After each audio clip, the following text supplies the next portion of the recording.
سامنے قرآن پڑھنے کی حقیقت، جنازے کے سامنے جو لوگ قرآن پڑھتے ہیں یا سورہ یاسین پڑھتے ہیں، کیا یہ عمل حدیث سے ثابت ہے یا بدعت ہے؟ عبدالصمد صاحب نے انڈیا سے پوچھا ہے۔ جنازے کے سامنے اسپیشل جنازے کی وجہ سے قرآن پڑھنا یا سورہ یاسین پڑھنا میرے علم میں ایسی کوئی حدیث نہیں ہے، تو اور جب تک جنازے کو نہلایا نہ گیا ہو تو اس کے سامنے تلاوت کرنے کو فقہا نے غلط لکھا ہے، ناجائز لکھا ہے۔ تو جب تک جنازے کو نہلایا نہ جائے تو پھر نہلانے کے بعد آپ اس کے سامنے قرآن پڑھ سکتے ہیں، لیکن کوئی سنت عمل نہیں ہے۔ ہوتا یہ ہے کہ جب جنازے کو نہلا کے لایا جاتا ہے، گھر میں رکھا جاتا ہے، تو جب تک یعنی نماز جنازہ کے لیے لوگ جمع نہیں ہوتے، میت کو گھر میں رکھا جاتا ہے، تو اس دوران علماء یہ کہتے ہیں کہ اس کے پاس بیٹھ کے قرآن کی تلاوت کریں۔ وہ اس لیے کہتے ہیں کہ ورنہ اگر تلاوت نہیں کریں گے تو ادھر ادھر کی فضول باتیں کرنا شروع کر دیں گے، لوگ غیبتیں بھی شروع کر دیتے ہیں۔ اب جنازہ رکھا ہوا ہے تو بہتر ہے نا کہ اللہ کو یاد کیا جائے، اللہ کا ذکر کیا جائے، آخرت کی یاد کو تازہ کیا جائے۔ تو علماء اس لیے کہتے ہیں کہ وہاں بیٹھ کے قرآن پڑھ لو یا سورہ اخلاص پڑھ لو، سورہ یاسین پڑھ لو، کوئی بھی سورت پڑھ لو، تاکہ آپ فضول چیزوں میں اپنا ٹائم برباد نہ کریں، اس وجہ سے کہا جاتا ہے۔ اور اس میں پھر جنازے کی میت کے ایصال ثواب کی نیت بھی کی جا سکتی ہے، کیونکہ اس میں بہرحال فقہا کا اختلاف ہے کہ میت کے لیے قرآن پڑھنا جائز ہے یا نہیں ہے۔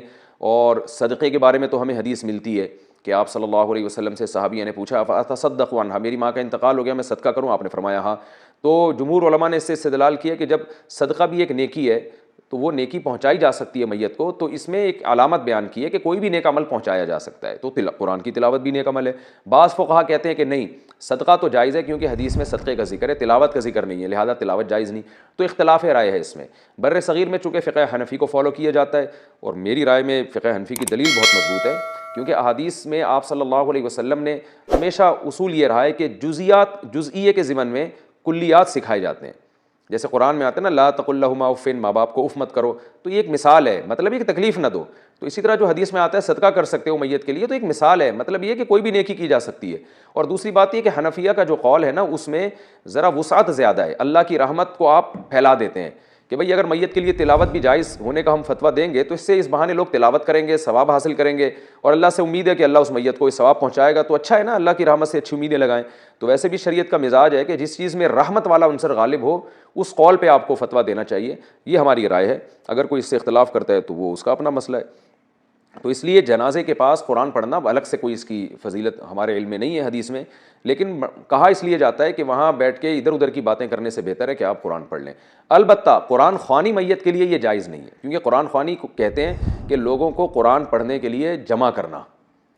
تو قرآن پڑھنے کے لیے جو جمع ہے نا، تو اجتماعی عمل کے لیے ثبوت ضروری ہے، یہ خوب ذہن میں رکھیں۔ جیسے آپ اپنے طور پر 2 نفل کبھی بھی پڑھ لیں، جائز ہے، لیکن اگر آپ لاؤڈ سپیکر میں اعلان کرتے ہو یا کارڈ چھپواتے ہو یا منادی کراتے ہو آؤ میں اشراق کے 2 نوافل پڑھ رہا ہوں، تمام حضرات سے گزارش ہے کہ مسجد میں آ جائیں، اب یہ اجتماعی عمل بن گیا، یہ بدعت ہو جائے گا۔ تو اجتماع کے لیے آپ کو دلیل کی ضرورت ہے، اس لیے علماء کہتے ہیں کہ اجتماعی قرآن خوانی یہ بدعت عمل ہے، کیونکہ یہ ایصال ثواب کے لیے آپ ایک عبادت کر رہے ہیں، اور اجتماعی سطح پہ تو ہمیں نہیں ملتا صحابہ کرام میں کہیں کسی نے کبھی اجتماع کیا ہو۔ حضرت ابو بکر کا انتقال ہوا، کہیں نہیں ملتا کہ حضرت عمر نے تمبو لگایا ہو اور سب لوگوں کو جمع کر کے ان کی قرآن خوانی کی ہو۔ حضرت عمر کی شہادت ہوئی تو کہیں نہیں ملتا کہ حضرت عثمان نے ان کے لیے قرآن خوانی کی ہو، یہ ثابت نہیں ہے، اور اس پر علماء کے فتاوی بھی موجود ہیں۔ البتہ برکت کے لیے قرآن خوانی ایک الگ چیز ہے۔ برکت کے لیے یعنی مکان دکان کی برکت میں جو قرآن خوانی ہے وہ عبادت نہیں ہے، وہ از قبیل رقیہ ہے، رقیہ دم، تو اس کے لیے ثبوت کی ضرورت نہیں ہے۔ لیکن بہرحال بعض علماء اس کو بھی بدعت اس لیے کہتے ہیں، بدعت تو نہیں یعنی بدعت کی تائید کا ذریعہ بنتی ہے۔ تو بعض علماء کہتے ہیں کہ اس زمانے میں برکت کے لیے بھی قرآن خوانی نہیں کرنی چاہیے، بلکہ برکت کے لیے گھر کے اپنے لوگ مل کے قرآن پڑھ لیں یا نماز پڑھ لیں یا دعا مانگ لیں۔ لیکن بہرحال اگر کوئی برکت کے لیے قرآن خوانی کرواتا بھی ہے تو اس کی بہرحال گنجائش موجود ہے، احتیاط اسی میں ہے کہ اس کو ترک کیا جائے، کیونکہ لوگ ایصال ثواب اور برکت والی قرآن خوانی میں فرق محسوس نہیں کرتے۔